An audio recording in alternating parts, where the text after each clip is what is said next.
Hi guys. Okay, finally I have a whole journal done. Well, it's almost done, but it's pretty much done. Done enough to do a really quick flip through and kind of explain to you some of my techniques.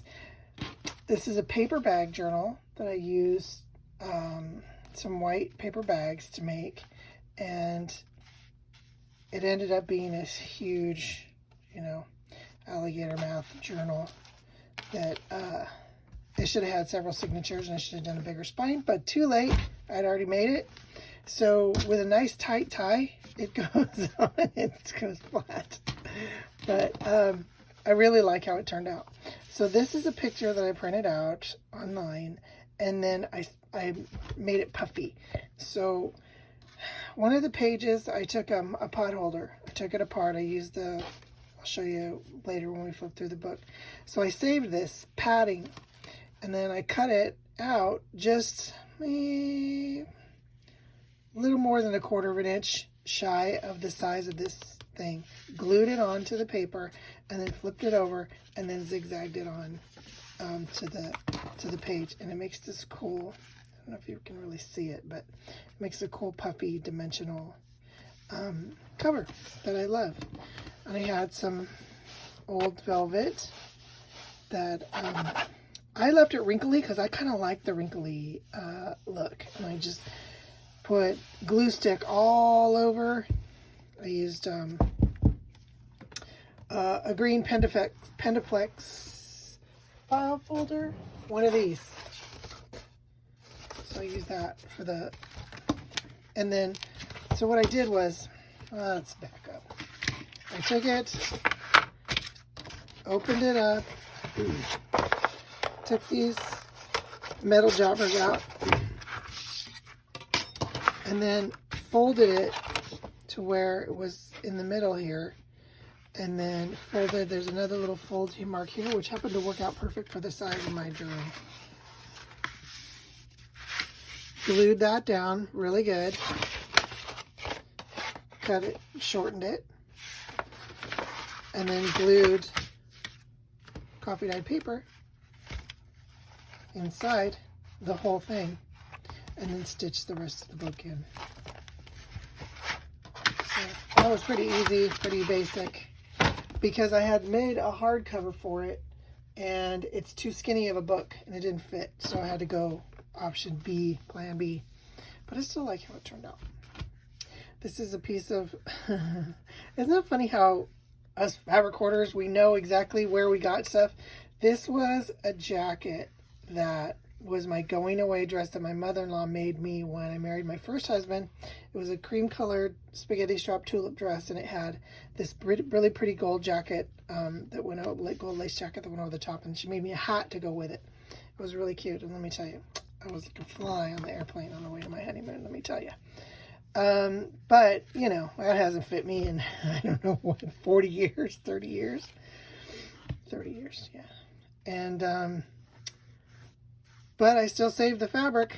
So I have a little piece of that, a little bit of my history. And this is some vintage,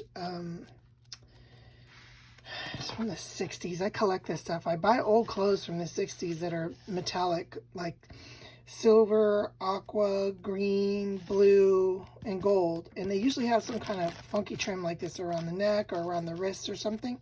So I always pick that off and use it very sparingly on special things for special people. So I'm going to do a little dedication page here on the front. I like that the stitching still shows from the book. I could cover it, but I like it. So I'll do a little, dedication page to the person. This is a gift for a friend.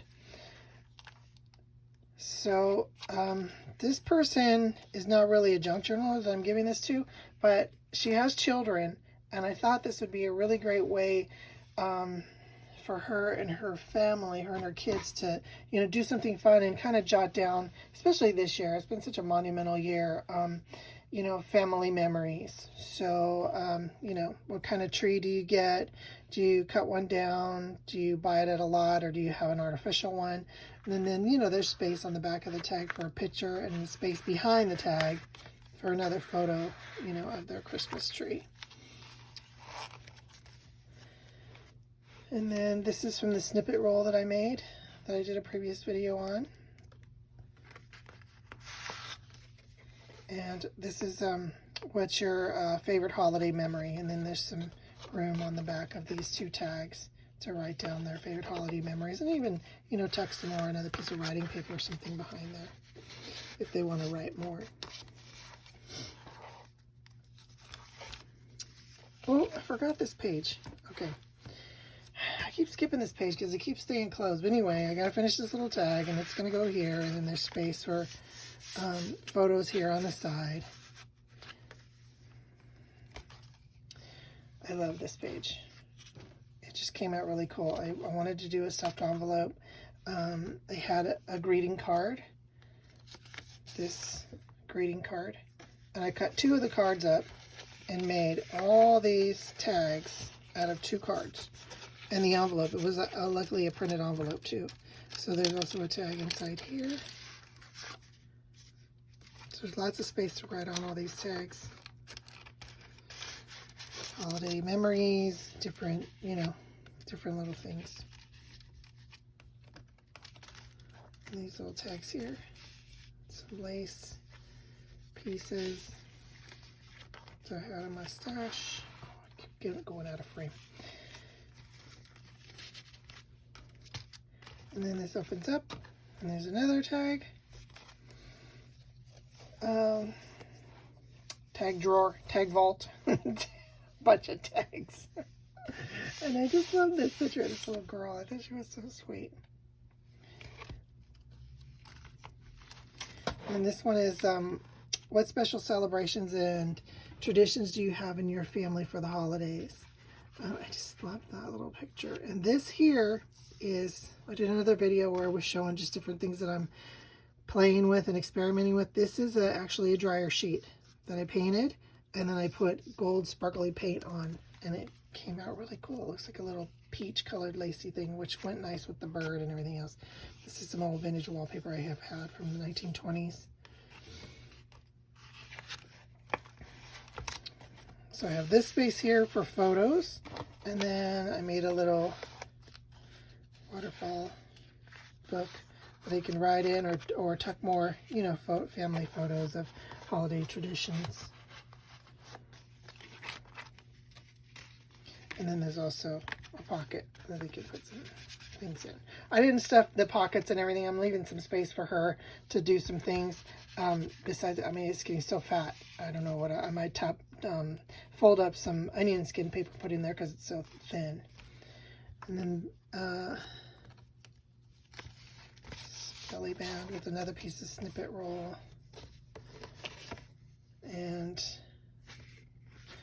this one, I loved these. This was just some printed paper that I cut them out of. So I put goose, turkey, prime, or ham. What is served at a typical holiday feast in your home? Why those dishes? Were they family favorites? Passed down. Include some recipes here for future generations. And holiday baking. Do you bake treats for friends to celebrate the season? The space for a little photo or recipe. Put a recipe on here.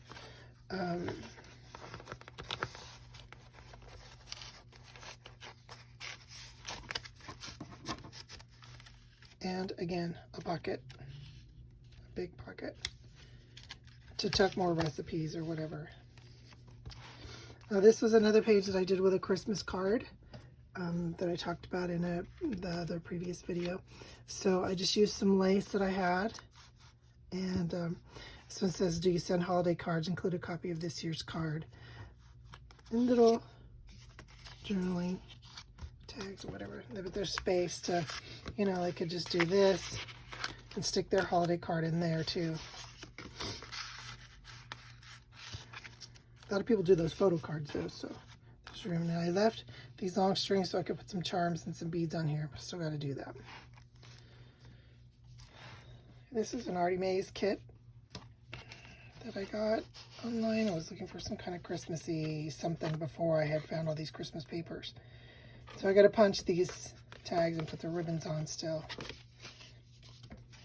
I think it's just sweet. And it went really nice with this Tim Holtz paper. And another little piece of snippet roll.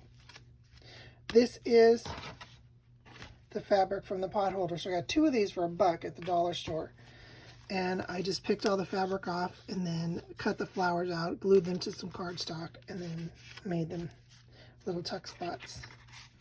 So do you have a nativity set? Put a photo here. And if they don't do nativity set, it can, you know, take it off and they can put, you know, their own photos or whatever they want here.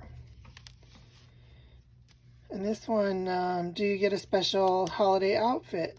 Include a photo of your family donning their gay apparel. And just a cute little tag, some little kids, and then a piece of vintage lace. How do you deck the halls for the holidays? And some more space to journal in the back.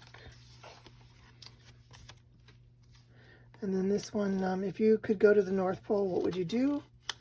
And then, what reindeer games, party games do you like to play during the season?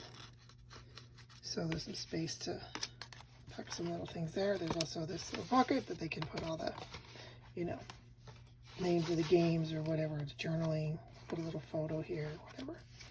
And then what's on your Christmas list, and then your letter to Santa can also go in this pocket. And then this is a New Year's page. I love this vintage. I bought this in Florida. This vintage New Year's card. And there's room for like to write some resolutions or whatever there. But here's some little journaling prompts, you know. What are the highlights of this past year? What were the challenges of this past year? New Year's resolutions. How will you celebrate the New Year? Epiphany celebrations, Boxing Day traditions. Because this one lives in the UK. So, yeah. So just some little ideas. Very simple little journal. It was 7 little white paper bags. Just wanted to share that with everybody and kind of go through and say, yes, I do actually make journals. I don't just sit there and do techniques. I know I've done a lot of technique pages and haven't really shown you very much actual journals being made, but I'm really happy with how this one turned out. So it is going to be on its way. Monday, I'm going to finish it up this weekend, put the charms on and do the last few little things, and then it's out of here and on its way. So hope you enjoyed it. If you have any questions or if you'd like to see tutorials on any of the things I did, like maybe this puffy thing, on some of the other things that I did in here, this was kind of a complicated thing. Most of you junk journalers can figure it out, but if you're new to junk journaling, you don't know, you know, I'm happy to do a tutorial on any of the things that I showed in here. Okay, thanks so much for stopping by. Have a great day.